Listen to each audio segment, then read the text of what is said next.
I never thought a simple phone upgrade would destroy everything I believed about my marriage. My name is Paul, and for nearly 15 years, I thought I knew my wife Nora better than anyone.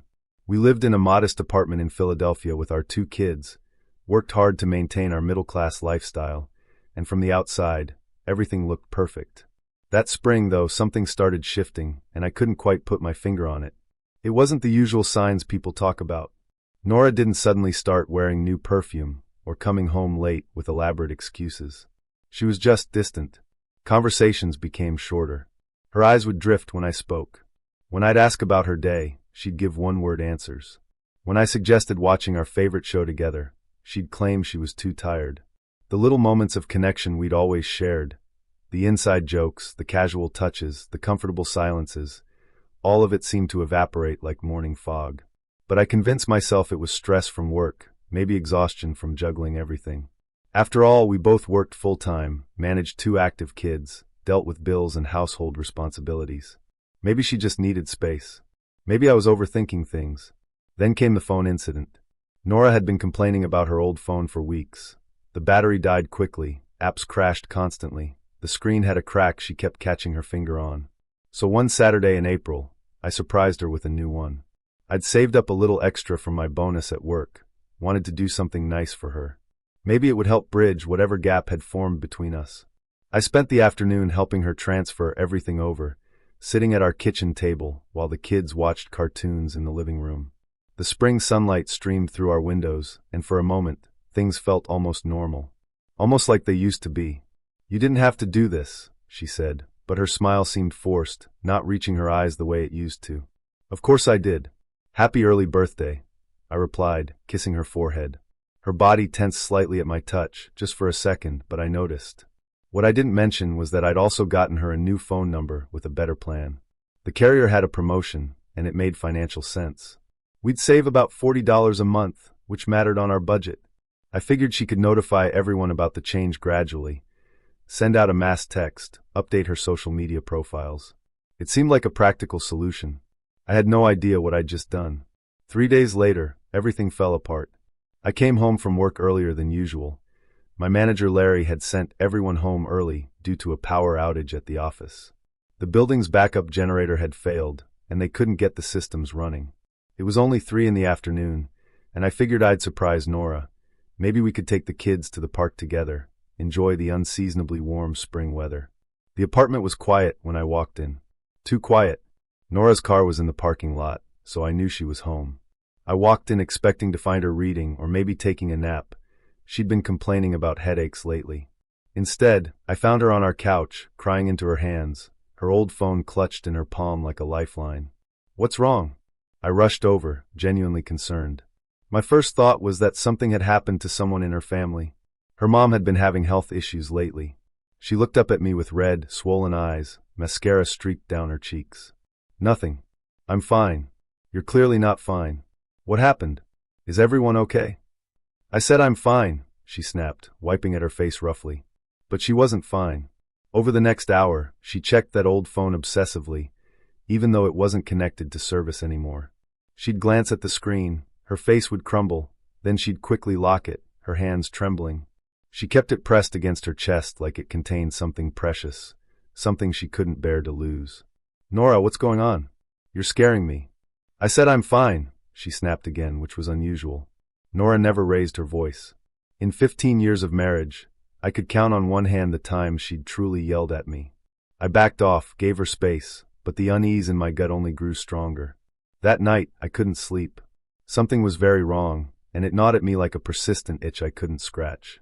I lay in bed beside Nora, listening to her breathing, irregular, restless. She wasn't sleeping either, I could tell. Around 2 a.m., I got up for water and noticed light coming from the bathroom. The door was closed, but I could see the glow underneath. I approached quietly, not sure why I felt the need to be stealthy in my own home. That's when I heard Nora's voice, barely a whisper, choked with emotion. "I can't talk now. I don't know. He changed my number without telling me. I can't explain right now." My stomach dropped. I stood frozen in the hallway, my heart pounding so loudly I was afraid she'd hear it. Every instinct told me to burst through that door, to demand answers, but I couldn't move. "I miss you too. This is so hard. I have to go." I walked back to bed before she could catch me eavesdropping, my mind racing. Who was she talking to? Why would my changing her number be a problem? The pieces weren't adding up, but deep down, in that place where we store truths we're not ready to face, I already knew something terrible was happening. When she climbed back into bed minutes later, I pretended to be asleep. She lay beside me, and I could feel the tension radiating from her body. At some point, I heard her crying softly, but I didn't reach out to comfort her. Something stopped me. The next morning, I made a decision. I needed to know the truth, whatever it was. I couldn't continue living in this fog of uncertainty and suspicion. When Nora left for work, citing an early meeting, I looked for her old phone. It took me 20 minutes to find it. She'd hidden it in her underwear drawer, tucked beneath a stack of clothes she rarely wore. My hands shook as I turned it on, feeling like I was crossing some invisible line. Part of me wanted to put it back, to pretend I'd never thought of looking. But I couldn't stop myself. No service, but Wi-Fi still worked. I opened her messaging apps, and what I found made my world tilt sideways. Hundreds of messages to someone named Phillip. The messages went back months. Intimate messages, explicit photos I'd never seen, plans to meet up at hotels I recognized from around the city. My wife, the woman I'd built a life with, the mother of my children, had been living a completely different reality right under my nose. I felt physically sick. My hands trembled so badly, I nearly dropped the phone. I sat on the edge of our bed, the bed we'd shared for years, where we'd conceived our children, where we'd held each other through good times and bad, and scrolled through message after message. They'd met at some corporate training event Nora had attended last fall, a 3-day leadership conference in Center City. She'd come home from that trip excited, energized, talking about all the new ideas she'd learned. I'd been happy to see her so animated. I'd encouraged her to implement what she'd learned. What an idiot I'd been. Phillip worked for a consulting firm in the city. From the messages, I could piece together that he was also married, also had kids. They'd started messaging during the conference, exchanging numbers for professional networking. The messages were casual at first, discussing the sessions, sharing articles about leadership strategies. But by December, everything had changed. The messages became flirtatious, then explicitly sexual. They met for the first time in January, at a hotel near the airport. After that, they'd been meeting regularly, sometimes during Nora's claimed late work nights, sometimes when she said she was shopping or meeting her friend Valerie for dinner. I thought about all those times, all those lies, all those moments when she'd kissed me goodbye, told me she loved me, then gone to be with him. But here's what struck me most, what cut deeper than the betrayal itself. In the messages, Nora talked about me with such contempt. She called our marriage suffocating and monotonous. She said I was predictable and boring, that being with me felt like going through the motions. She told Phillip that being with him made her feel alive again, made her feel like herself, not just Paul's wife or the kid's mom. She even joked about me, mocked the way I folded laundry, the dad jokes I told, how I always ordered the same thing at restaurants. Things I thought were just us, our life together. She'd turned them into punchlines for her lover.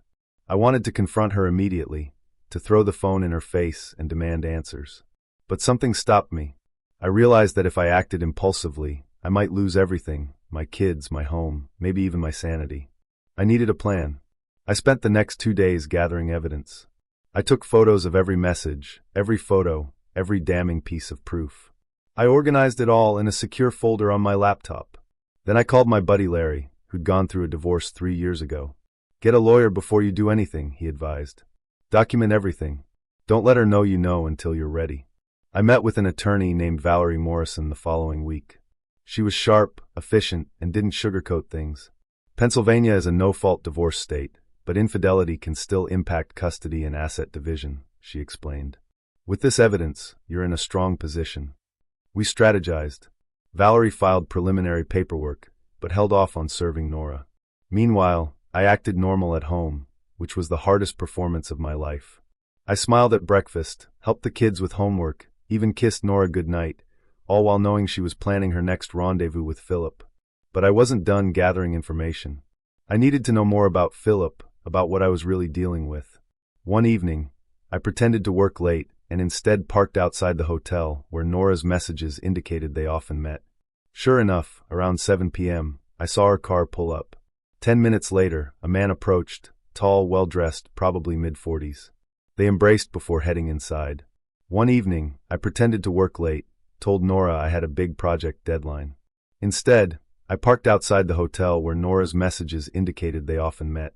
It was a mid-range place near the art museum, the kind of hotel business travelers used. Anonymous, forgettable. I felt ridiculous at first, like some character in a bad movie. But I needed to see this for myself, to make it real in a way that text messages couldn't. Sure enough, around 7 p.m., I saw Nora's car pull into the parking lot. My heart rate spiked. Part of me still hoped I was wrong, that there was some other explanation. That hope died when, 10 minutes later, a man approached, tall, well-dressed, probably mid-40s with graying hair and an expensive-looking coat. He looked successful, confident. Everything I probably wasn't in Nora's eyes. They embraced in the parking lot, and even from a distance, I could see the intimacy between them. The way she melted into him, the way he held her face and kissed her. It wasn't just physical. There was genuine affection there, maybe even love. That hurt worse than anything. I sat in my car, watching the hotel entrance for 3 hours. When they finally emerged, laughing and holding hands, I had to grip the steering wheel to keep myself from doing something stupid. They kissed goodbye, a long, passionate kiss, and then went to their separate cars. I followed Phillip. I'm not proud of it, but I needed to know who this person was. He drove to a nice neighborhood in the suburbs, pulled into the driveway of a large house with toys scattered across the front lawn. A woman, presumably his wife, opened the door, and 2 kids ran out to greet him. He had a family, just like I did, and he was destroying it, just like Nora was destroying ours. I drove home that night feeling something shift inside me. The hurt was still there, but it was transforming into something colder, more calculated. I couldn't control what Nora had done, but I could control how I responded. I could protect myself and my children. I could make sure that when this all came crashing down, I'd be ready. The next phase was delicate. I needed Nora to confess, to admit what she'd done. Not just for legal purposes, though Valerie said a confession would help, but because I needed to hear her say it. I needed to know if there was any part of the woman I married still inside her, any shred of remorse or honesty. I needed to understand how she could look me in the eye every day and lie so effortlessly. So I set a trap, carefully planned and executed. I waited for a Saturday morning when the kids were at Nora's sister Bridget's house for a sleepover. Bridget had 2 kids around the same age, and our kids loved spending time with their cousins. It would give us privacy for the conversation I was about to force. I made coffee, set out breakfast, bagels and cream cheese, Nora's favorite, created a sense of normalcy before I shattered everything. "This is nice," Nora said, sitting at the kitchen table. She looked tired, with dark circles under her eyes. The stress of maintaining her double life was showing. "I thought we could use some time together," I said casually. "Feels like we haven't really talked in a while." She nodded, not meeting my eyes. "Yeah, work's been crazy." We ate in silence for a few minutes. Then I casually mentioned, "I ran into someone from your company yesterday. They mentioned that training event you went to last fall. Said it was really valuable." I watched her carefully. Her hand, reaching for her coffee, hesitated for just a moment. "Oh yeah, it was fine," she said, her voice carefully neutral. "They also mentioned some of the other people who attended. Really interesting group. Someone named Phillip?" The color drained from her face. Her hand, now holding the coffee mug, began to shake slightly, the liquid inside rippling. I don't remember everyone who was there. It was months ago." I leaned back in my chair, maintaining eye contact. My heart was pounding, but my voice remained steady. "Nora, I need to ask you something, and I need you to be honest with me. Is there someone else?" Silence filled the kitchen. I could see her mind racing, calculating, trying to figure out what I knew and how much she could salvage. The silence stretched for what felt like hours, but was probably only 30 seconds. "What are you talking about?" she finally asked, but her voice was weak, unconvincing. "I'm talking about Phillip. I'm talking about the messages. I'm talking about the hotel meetings. I'm talking about the fact that you've been having an affair for the last 6 months while I've been home taking care of our children." Her face crumbled, and for a moment, I saw genuine panic in her eyes. "How did you?" "Your old phone," I said simply. "The one you thought was useless without service. Wi-Fi still works." What happened next surprised me. I expected tears, apologies, begging for forgiveness. I'd imagined this moment dozens of times, how she'd break down, say it was a mistake, beg for another chance. Instead, Nora's expression hardened. Her jaw set, her eyes grew cold. "You went through my phone. That's a complete violation of privacy." I couldn't help it, I laughed. A bitter, harsh sound that didn't sound like it came from me. I violated your privacy? You violated our marriage vows. You violated the trust of our entire family. And your first response is to attack me for finding out. You had no right. I had every right. My voice rose despite my efforts to stay calm. You're my wife. We have children together. I had every right to know if you were putting our family at risk, if you were lying to me every single day. She stood up, pacing, her hands clenching and unclenching. You don't understand, then explain it to me. Please, Nora, help me understand. Explain how you've been sleeping with another man for 6 months while I'm working to support our family. Explain how you could look me in the eye every day and lie. Explain how you could kiss me goodnight and then text him that you wished you were in his arms instead. She stopped pacing, staring at me. You read everything? Every single message. Every photo. Every plan you made. Every lie you told me so you could be with him. Tears started falling down her cheeks, but they felt manipulative rather than genuine. This marriage has been dead for years, Paul. You're just too oblivious to notice. Then why didn't you say something? Why didn't you tell me you were unhappy? Why didn't you suggest counseling or therapy, or I don't know, an actual conversation about our problems? Would it have made a difference? She shot back. You're so comfortable in your little routine. Work, home, kids, sleep, repeat. You never want to do anything spontaneous or exciting. You're happy just existing. So instead of talking to me, instead of trying to work on things, you decided to have an affair? That was your solution. I needed something for myself. Something that wasn't about bills and kids and this suffocating routine. Something that made me feel alive. Then you should have left. I shouted. You should have been honest. You should have said, Paul, I'm not happy, I want a divorce. But you didn't, because that would mean giving up the stability, the nice apartment, the shared income. You wanted everything, the security of our marriage and the excitement of your affair. She laughed, a harsh sound that matched my earlier one. And lose everything? You think I'm stupid? I have rights to this apartment, to our savings, to the life we built. Why would I give that up? That's when I realized the woman I married was truly gone. This person standing in my kitchen was a stranger wearing Nora's face. The Nora I'd known, or thought I'd known, would never have been this calculating, this cold. Tell me about Phillip, I said, forcing my voice to remain level. Tell me everything, or I'll make sure everyone knows what you've done. Your family, your co-workers, your friends. Everyone. Her eyes widened, genuine fear showing through. You wouldn't. I pulled out my phone, showing her the screen where I had contacts pulled up, her sister, her parents, her boss. Try me. You have one chance to be honest with me. Tell me everything, and maybe we can handle this quietly.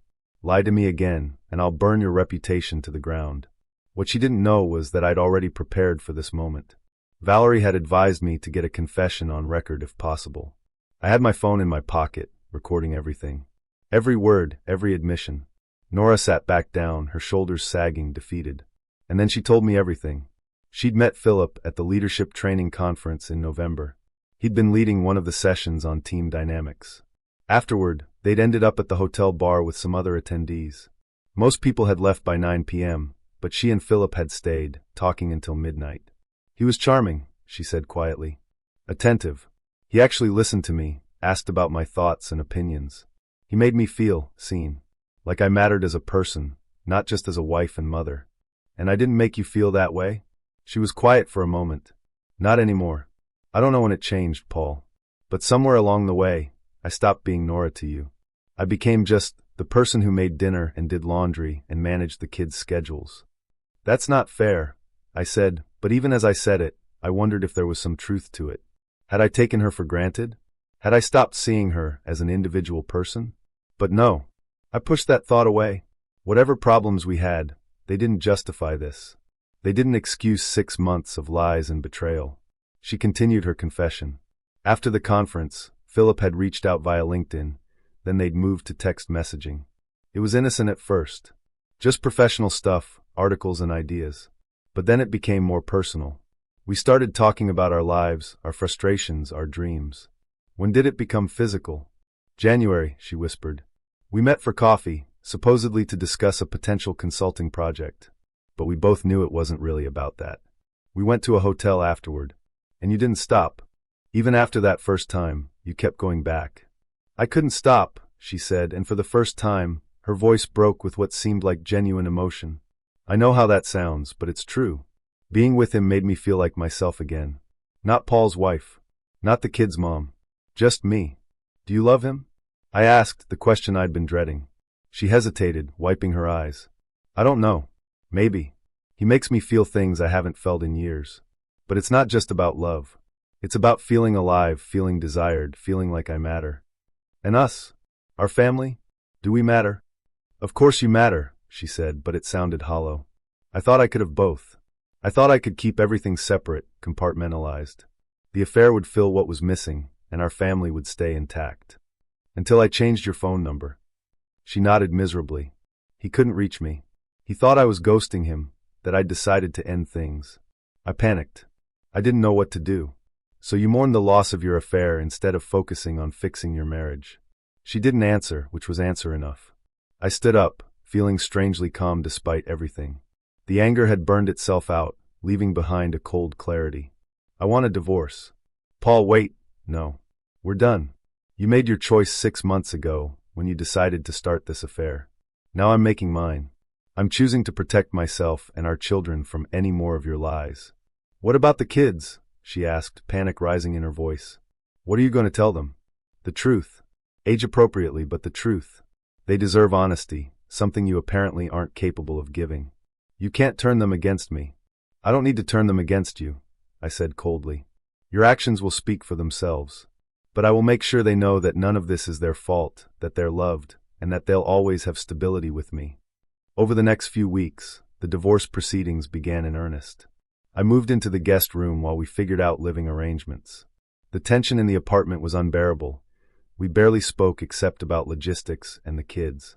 Nora tried to negotiate, to find middle ground, suggesting mediation and collaborative divorce. But Valerie and I had built an airtight case. The evidence was overwhelming, and Pennsylvania law, while technically no fault, still allowed judges to consider marital misconduct when making decisions about custody and asset division. I documented everything. Every time Nora came home late. Every inconsistency in her stories. Every moment she prioritized her phone over our children. I kept a detailed journal, exactly as Valerie had instructed. We told the kids together, as recommended by the family therapist we'd consulted. Our son Jake was 12, old enough to understand that something serious was happening. Our daughter Emma was 9, confused and scared. Mom and Dad are getting divorced, I said gently, holding Emma's hand. But this isn't about you. We both love you very much. Why? Jake asked, his voice hard. He'd always been perceptive, and I knew he'd sensed the tension for months. Nora looked at me, pleading with her eyes. But I'd promised honesty. Your mom and I have grown apart, I said carefully. Sometimes adults make mistakes that hurt their families. Your mom made some choices that broke trust between us, and we can't fix that. What choices? Jake pressed. That's between your mom and me, I said. What matters is that we're going to work together to make sure you're taken care of. You'll spend time with both of us. But Jake wasn't stupid. Over the following weeks, as Nora's affair became public knowledge, her sister found out, then her parents, then friends in our social circle. Jake pieced together what had happened. He was angry at Nora, wouldn't speak to her for days. Emma cried herself to sleep most nights, and I'd hold her, promising her that everything would be okay, even though I wasn't sure I believed it myself. The custody hearing was brutal. Nora's lawyer tried to paint me as controlling and paranoid, suggesting that my surveillance of Nora showed concerning behavior. They tried to argue that I'd violated her privacy, that I was the real problem in the marriage. But when Valerie presented the messages, not just the explicit ones, but the ones where Nora complained about our children being burdens and talked about wanting to escape her life, the judge's expression said everything. She looked at Nora with barely concealed disgust. Mrs. Morrison, the judge said, addressing Nora directly, you've admitted to a prolonged affair while your husband was caring for your children. The messages presented show a pattern of deception and a concerning attitude toward your parental responsibilities. While this court doesn't make custody decisions based solely on marital infidelity, it does consider what's in the best interest of the children. I was awarded primary physical custody. Nora would get visitation rights, alternating weekends and one evening per week, but Jake and Emma would live with me primarily. Their home, their school, their routine would remain stable. As for assets, the judge split things more favorably toward me given the circumstances. Nora got about half of our savings, roughly $30,000, but I kept the apartment, the car, and most of our possessions. The judge noted that since I had primary custody, I needed the stability and resources to provide for the children. Nora was also required to pay a small amount of child support, which seemed to shock her. She'd expected to be the one receiving support. "This isn't fair," she protested to her lawyer in the hallway after the hearing. "He manipulated everything. But it was fair. I'd simply documented the truth. But I wasn't finished. Through my lawyer, I discovered Phillip's full name and where he worked. Turns out he was married too, with kids of his own.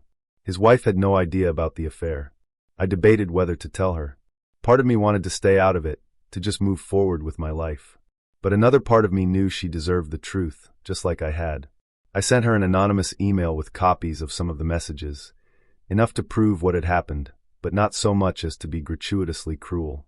2 weeks later, I heard through mutual acquaintances that Philip's wife had filed for divorce. Phillip tried to reach out to Nora after his marriage fell apart. I know this because our kids mentioned seeing a man named Phillip trying to talk to their mom outside her new apartment. But Nora wouldn't see him. Maybe she blamed him for everything falling apart. Maybe she realized he was never worth losing her family over. I don't know, and I don't care. What I do know is this: Nora's family was horrified when they learned the full truth. Her sister Bridget had stopped speaking to her for months before slowly rebuilding contact for the kids' sake. Her parents were devastated. They'd always seen us as the perfect couple, had bragged about our stable marriage to their friends. Learning that their daughter had destroyed it through infidelity shattered their image of her.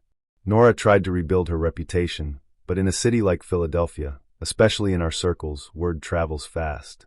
She'd violated not just our marriage, but the trust of everyone who knew us. The kids struggled at first. They were confused, angry, hurt. But children are resilient, and with therapy and support, they began to adjust. They spent time with Nora on weekends, but our apartment remained their home, their anchor. As for me, I threw myself into being the best father I could be. I took them to baseball games, helped with school projects, made sure they knew they were loved and safe. Some nights were hard, lying in bed alone, wondering how everything had gone so wrong. But gradually I realized something: I was free. Free from the constant anxiety of knowing something was wrong, but not knowing what. Free from the lies and deception. Free from a relationship that had become toxic without me fully realizing it.